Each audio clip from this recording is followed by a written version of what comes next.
Good morning class 6। पिछली class में हम लोगों ने पढ़ा था लिंग पढ़ा था और संज्ञा पढ़ी थी। इससे संबंधित मैंने वर्कशीट आप लोग को दिया था, जो कि आप लोगों के बुक से शायद नहीं मिलती है, तो प्रिंट डेट अलग होने की वजह से मेरे पास जो बुक है और आपके पास जो बुक है उससे हम लोगों का वर्कशीट नहीं मिल रहा है। तो कोई बात नहीं है, आप लोग इस वर्कशीट को कॉपी में लिखिए और इसको सॉल्व करिए। इसके लिए परेशान होने की जरूरत नहीं है। हम लोग तो वही सॉल्व कर रहे हैं जो पढ़ रहे हैं। हम लोग संज्ञा पढ़े, संज्ञा से संबंधित प्रश्नों का उत्तर लिखे। सर्वनाम पढ़े, सर्वनाम से संबंधित प्रश्नों का उत्तर लिखे। तो हम लोग जो पढ़ते जा रहे हैं उससे संबंधित चैप्टर तो है आप लोग के पास, तो आप लोग, मैं समझा रही हूँ समझ के, और जो पीडीएफ में भेज रही हूँ उसको कॉपी में लिखिए, उसके बाद उसका उत्तर लिखिए।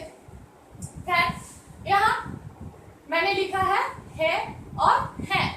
इसका प्रयोग हम लोग कब करते हैं? है का प्रयोग तुम जा रहे हैं, हम जा रहे हैं, या हमें जाना है। ये है का प्रयोग तो हम लोग जानते हैं कि कब होता है। ये है का प्रयोग कब होता है? जहां तक बिंदी बैठा देने से तो नहीं होगा। तो यहाँ मैंने शब्द वाक्य लिखा है, दादाजी जा रहे हैं। वहां मैंने है लिखा। क्यों लिखा? क्योंकि यहाँ दादाजी हमारे आदरणीय है। तो जब हम लोग किसी को सम्मान देते हैं तो सम्मान देने के लिए हम लोग है का प्रयोग करते हैं। दूसरे वाक्य में मैंने लिखा है लड़कियां जा रही हैं। यहाँ भी मैंने है का प्रयोग किया है, लेकिन यहाँ क्या लड़कियों को सम्मान देने के लिए किया है? नहीं। यहाँ ये लड़कियां संख्या में एक से ज्यादा है, इसीलिए मैंने है का प्रयोग किया है। अर्थात अब संख्या में एक या एक से ज्यादा ऐसे क्या कहते हैं? बेशक जो हमें संज्ञा सर्वनाम के संख्या में एक या एक से अधिक होने का बोध कराता है वह कहलाता है वचन। तो आज हम लोग पढ़ेंगे वचन। वचन किसे कहते हैं? वे संज्ञा या सर्वनाम शब्द जो उनके संख्या में होने का बोध कराता है कि संख्या में एक है या एक से अधिक, उसे वचन कहते हैं। वचन कितने प्रकार के होते हैं? दो। एक वचन और दूसरा बहुवचन। एक वचन मतलब एक, बहुवचन मतलब एक से ज्यादा।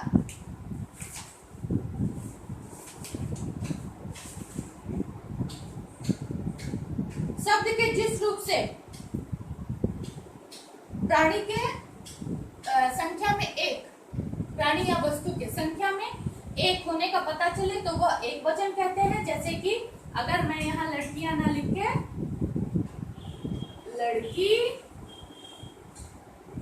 जा रही है, यहाँ मैंने बिंदी नहीं दिया है। क्यों? क्योंकि यहाँ सिर्फ एक लड़की है, लड़की जा रही है। तो अगर ऐसे लिखा रहे इसका मतलब है कि ये लड़की कितनी है? एक लड़की है, तो यह एक वचन हो गई। और जब संख्या में शब्द के जिससे एक से अधिक वस्तु या प्राणियों का पता चले वह बहुवचन कहलाता है। तो यहाँ हम लोगों को क्या पता चल रहा है कि यहाँ लड़कियां मतलब लड़की एक से ज्यादा है, 2, 3, 4 जितनी।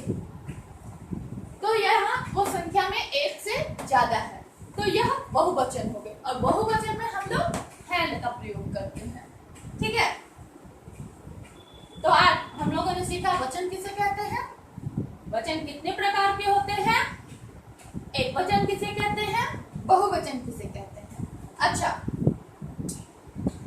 जैसे कपड़ा, दवाई, बच्चा, चिड़िया, ये सब एक वचन के उदाहरण हो गए।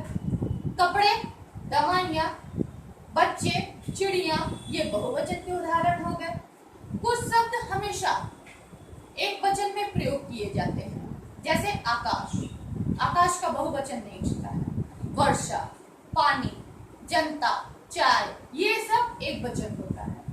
इसके अलावा कुछ शब्द बहुवचन के लिए भी प्रयोग किए जाते हैं, जैसे प्राण, आदेश, हस्ताक्षर, दर्शन, समाचार आदि। अब उनके बहुवचन नहीं होते हैं। एक वचन से बहुवचन बनाने के नियम, जैसे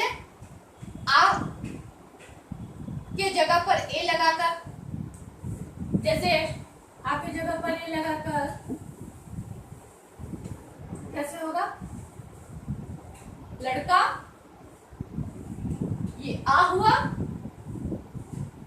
अब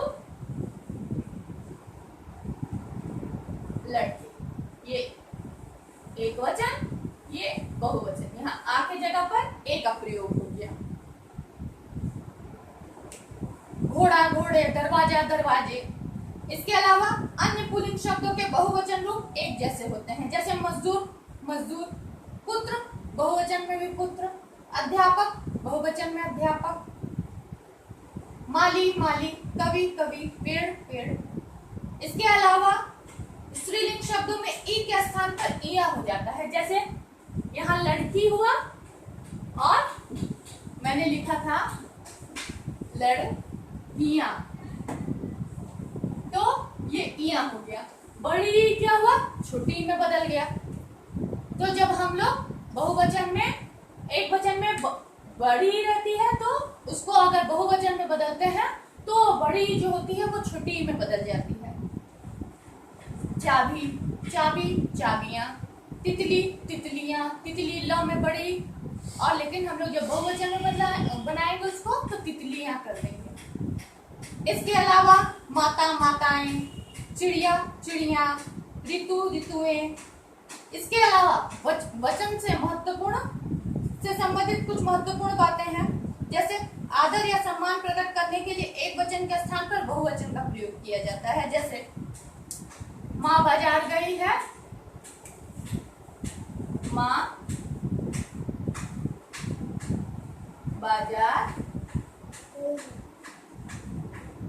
गई है, वे थोड़ी देर में आएंगी। यहाँ गी क्यों की है, क्योंकि माँ हमारे लिए आदरणीय है इसीलिए। और यहाँ हम लोगों ने वे बहुवचन का प्रयोग क्यों किया, क्योंकि माँ को, माँ सम्मानपूर्वक सम्मानित शब्द है, आदरणीय है हमारे लिए, इसीलिए हम लोग माँ के लिए वे बहुवचन शब्द का प्रयोग करते हैं। तो जो जिनके लिए हम लोग आदर या सम्मान प्रकट करते हैं तो उनके लिए हम लोग बहुवचन शब्द का प्रयोग करते हैं। समूहवाचक संज्ञाएं एक वचन के रूप में प्रयोग की जाती हैं, जैसे घर के बाहर भीड़ होती है, भीड़ क्या है, समूहवाचक संज्ञा है, तो भीड़ का प्रयोग एक वचन के रूप में होता है। द्रववाचक संज्ञाओं की गणना नहीं की जाती, इसीलिए उनका प्रयोग भी एक वचन में ही होता है। जैसे लोहा बहुत मजबूत है, तो बहुत लोहा रखे रहे तो भी वो लोहा ही कहलाएगा।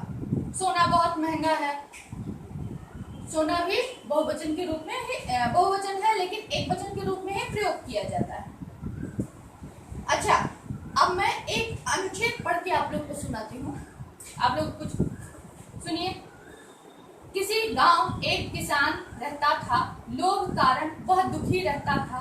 उस पास घर, जमीन, जायदाद, खेत और पशु सभी थे, फिर भी वह धन पाने बेचैन रहता था। ये जो लाइनें मैंने अभी पढ़ी वो पढ़ के आप लोगों को सुन के कुछ अजीब सा लगा होगा, कुछ अधूरा, छोटा छोटा सा। अब वो लाइनें मैं फिर पढ़ती हूँ। मैंने क्या पढ़ा था, किसी गांव एक किसान रहता था, किसी गांव में एक किसान रहता था। फिर मैंने क्या पढ़ा, लोभ कारण वह दुखी रहता था, लोभ के कारण वह दुखी रहता था। यहाँ में के ऊपर मैंने नहीं पढ़ा, बाद में दूसरे अनुच्छेद में मैंने उसको पढ़ा। उसके पास घर, जमीन, जायदाद, खेत और पशु सभी, फिर भी वह धन पाने के लिए बेचैन रहता था।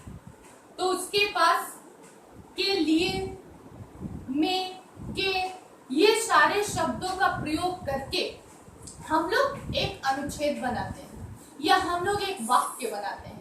इन सारे शब्दों को छोड़ करके हम लोग हमारा वाक्य अधूरा सा लगता है, अधूरा, वो सुनने में भी अटपटा लगता है, बोलने में भी अटपटा लगता है। तो ये में, के लिए, से, ये सब चीजें क्या होती हैं, ये सारी चीजें होती हैं जो वाक्य में प्रस्तुत संज्ञा या सर्वनाम का संबंध वाक्य में प्रस्तुत अन्य संज्ञा या सर्वनाम या क्रिया से जोड़ता है।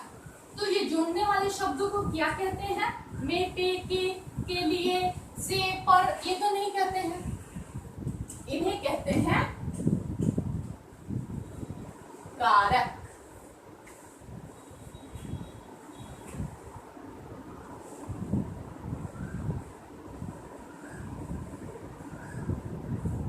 इन्हें कहते हैं कारक। तो इसकी परिभाषा क्या हुई? जो शब्द संज्ञा और सर्वनाम का संबंध क्रिया से स्थापित करता है उन्हें कारक चिन्ह कहते हैं। कारक चिन्ह क्यों? क्योंकि में, पर, के लिए,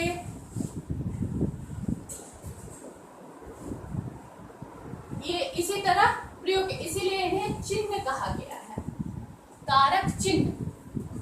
ये कुल 8 प्रकार के होते हैं। तो पहला है कर्ता कारक। कर्ता कारक क्या होता है? कर्ता मतलब क्या होता है?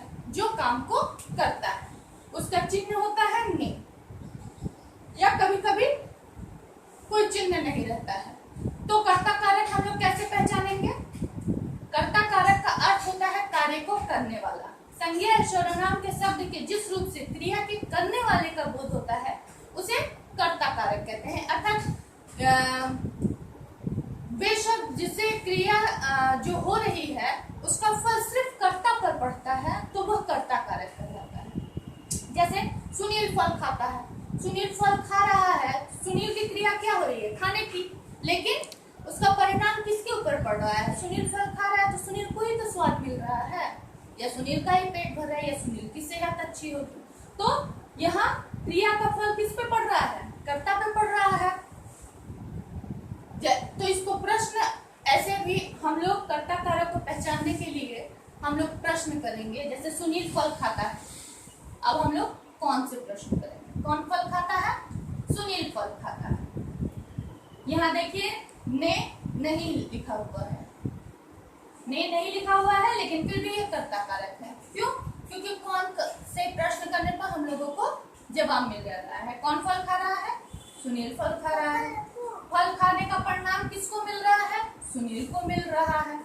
तो कर्ता जो कार्य कर रहा है उसका फल किसको मिल रहा है? कर्ता को ही मिल रहा है, इसीलिए यह कर्ता कारक हो गया और इसका चिन्ह हो गया ने। इसके अलावा दूसरा है कर्म कारक।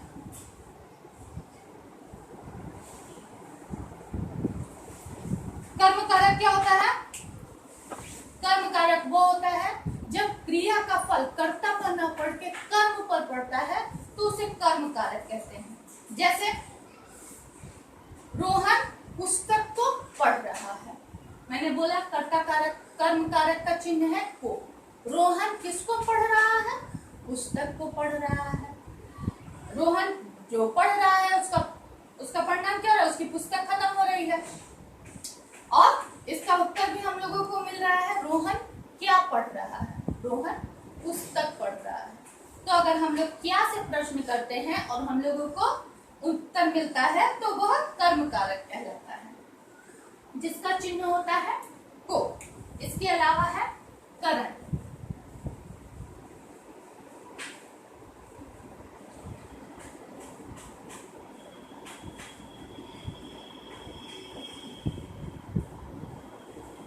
करण कारक।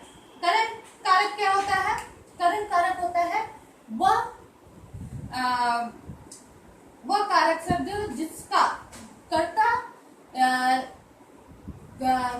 क्रिया जिस साधन से करता है उसे करण कारक कहते हैं। जैसे कि राम साइकिल से बाजार जा रहा है। राम किससे बाजार जा रहा है? साइकिल से। तो राम के बाजार जाने का साधन क्या हुआ? साइकिल हुआ। ये होता है करण कारक। मैंने चाकू से फल काटा। किससे फल काटा? चाकू से फल काटा। यहाँ फल के काटने का साधन क्या हुआ? चाकू हुआ। बच्चे फुटबॉल से खेल रहे हैं। किससे खेल रहे हैं? फुटबॉल से खेल रहे हैं। यहाँ बच्चों के खेलने का साधन क्या हुआ? फुटबॉल फुटबॉल, फुटबॉल हटा लीजिए तो बच्चे नहीं खेल पाएंगे। तो ये हो गया करण कारक। वे कर्ता जिस साधन से क्रिया करता है उसे करण कारक कहते हैं। इसका चिन्ह होता है से या के द्वारा, अर्थात हम लोग जिसके माध्यम से कार्य को करते हैं वह करण कारक कहलाता है। इसके अलावा होता है संप्रदान कारक। संप्रदान कारक किसे कहते हैं?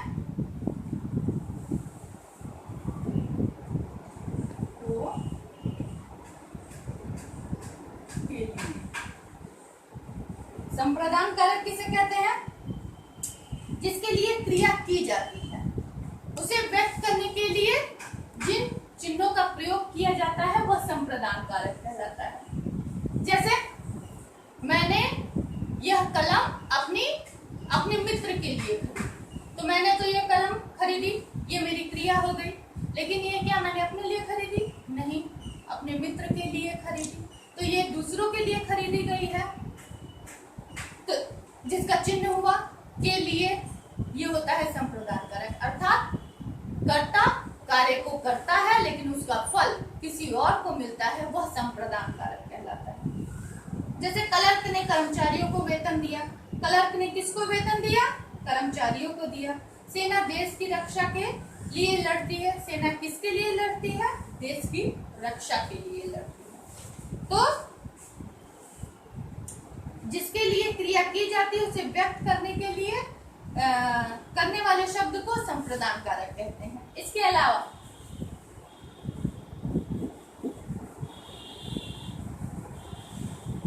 अपादान कारक।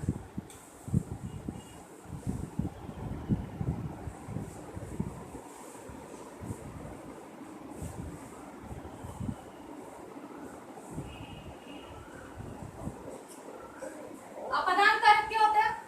अपादान कारक का चिन्ह होता है से। ये कैसे पता चलता है? जब दो चीजें अलग होती हैं, जैसे पेड़ से पत्ता गिरा, तो यहाँ पेड़ और पत्ता दोनों अलग हुआ, ये हुआ अपादान कारक। हिमालय से गंगा निकली, हिमालय और गंगा दोनों अलग हुई, ये अपादान कारक हुआ। संज्ञा सर्वनाम के जिस रूप से गिरने, दूर होने या अलग होने आदि के भाव का पता चलता है उसे अपादान कारक कहते हैं।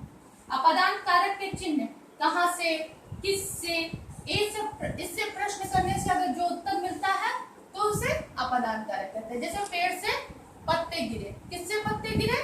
पेड़ से। कहाँ से पत्ते गिरे? पेड़ से। गंगा कहाँ से निकलती है? हिमालय से। सैनिक खाई से बाहर निकले, सैनिक किससे बाहर निकले? खाई से। फिर फल पेड़ से गिरा, कहाँ से गिरा? फल कहाँ से गिरा? पेड़ से गिरा। शिष्य ने गुरु से शिक्षा ग्रहण की, किससे ग्रहण की? गुरु से। तो जब दो चीजें अलग होती हैं उसे अपादान कारक कहते हैं। संबंध कारक। संबंध क्या होता है? जब वाक्य में प्रस्तुत संज्ञा या सर्वनाम का संबंध वाक्य में प्रस्तुत अन्य संज्ञा या सर्वनाम से जोड़ा जाता है तो वह संबंध कारक कहलाता है। जैसे यह मेरी बहन है, तो यहाँ मेरा और मेरी बहन का रिश्ता जुड़ा, लेकिन किससे? रा, मेरी, री।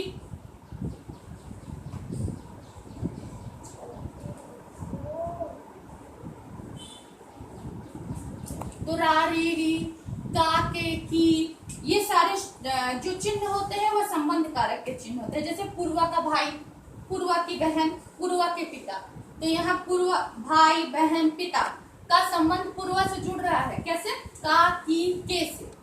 मेरा घर, मेरी पुस्तक, मेरे कपड़े, यहाँ घर पुस्तक कपड़ों का संबंध जुड़ रहा है। कैसे? रा, री, रे से। अपना मित्र, अपनी सहेली, अपने लोग, यहाँ मित्र सहेली लोग का संबंध जुड़ रहा है। किससे? अपने से। उसका चिन्ह क्या है? ना, नी, ने।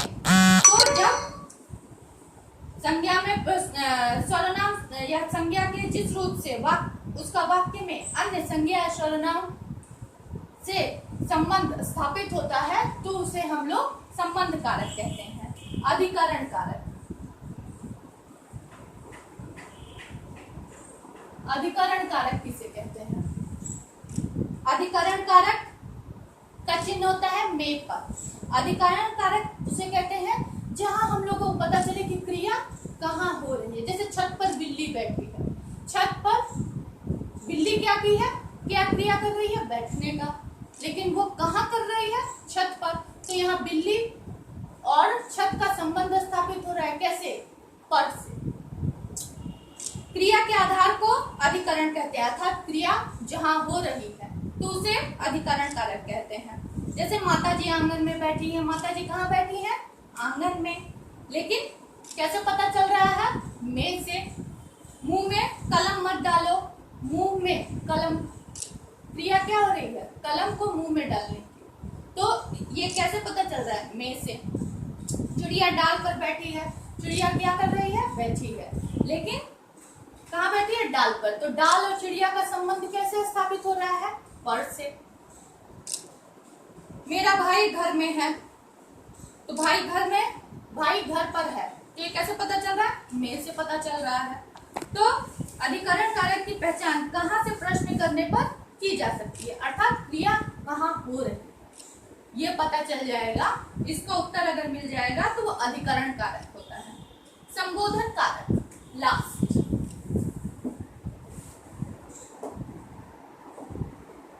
संबोधन मतलब क्या होता है? किसी को बुलाना, पुकारना, किसी को संबोधित करना, किसी की तरफ संकेत करना, इशारा करना, यह संबोधन कारक होता है। तो इसके लिए हम लोग क्या करते हैं? इसके लिए हम लोग कहते हैं हे, अरे, ओ, लड़कों, लड़कियों, साथियों, बंधुओं, मित्रों, अर्थात जिससे हम लोग संबोधन करते हैं। जैसे हम लोग को अगर ईश्वर से प्रार्थना करनी तो हम लोग बोलते हैं हे ईश्वर। तो यहाँ हे शब्द क्या कर रहे हैं? हम लोग ईश्वर को संबोधित कर रहे हैं। अरे सुनो, तो यहाँ हम लोग किसी को, सामने से कोई हमारे जा रहा है, उसको पुकार रहे हैं, तो उसको कैसे पुकार रहे हैं? अरे से। इसके लिए हम लोग इस चिन्ह का प्रयोग करते हैं। जैसे अरे लिखेंगे,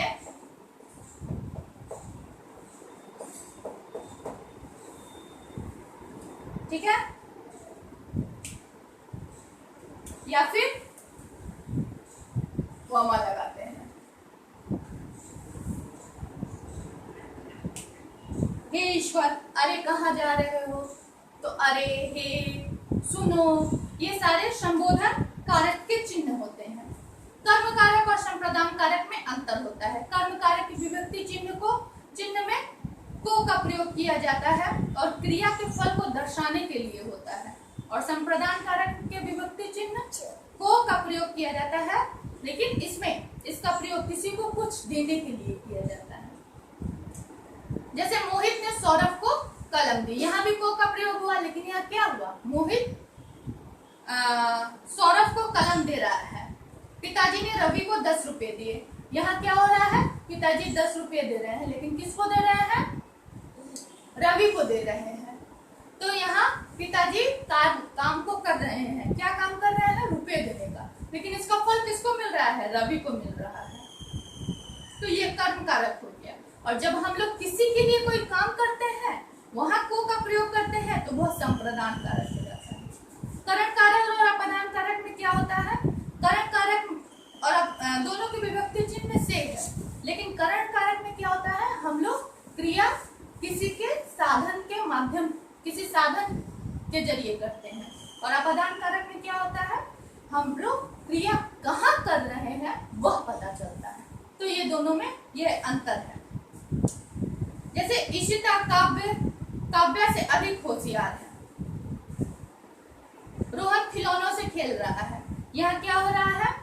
रोहन खेल रहा है किससे? खिलौनों से। हम बस से विद्यालय जाते हैं, ये करण कारक करण कारक हो गया। हम बस से विद्यालय जाते हैं, हम लोग किससे विद्यालय जाते हैं? बस। तो ये हमारे विद्यालय जाने का साधन क्या हो गया? बस हो गया। लेकिन पेड़ से पत्ते गिर रहे हैं, यहाँ पेड़ और पत्ता दोनों अलग हो रहा है, दोनों का विभक्ति चिन्ह से है, लेकिन यहाँ हम लोग क्रिया होने का साधन पता चल रहा है और यहाँ क्रिया के होने का जगह का पता चल रहा है। तो करण कारक में हम लोगों को क्रिया के होने का साधन पता चलता है और अपदान कारक में हम लोगों को क्रिया के होने के स्थान के बारे में पता चलता है। तो ये आज हम लोगों ने पढ़ा कारक। मैं आप लोगों को जो पीडीएफ दूंगी इसे आप लोग कॉपी में लिखिएगा और उसके बाद पाठ को पढ़ करके, मेरे वीडियो को देख करके, समझ करके इसको सॉल्व करिएगा, कॉपी में कर लीजिएगा। आज के लिए बस इतना ही। धन्यवाद।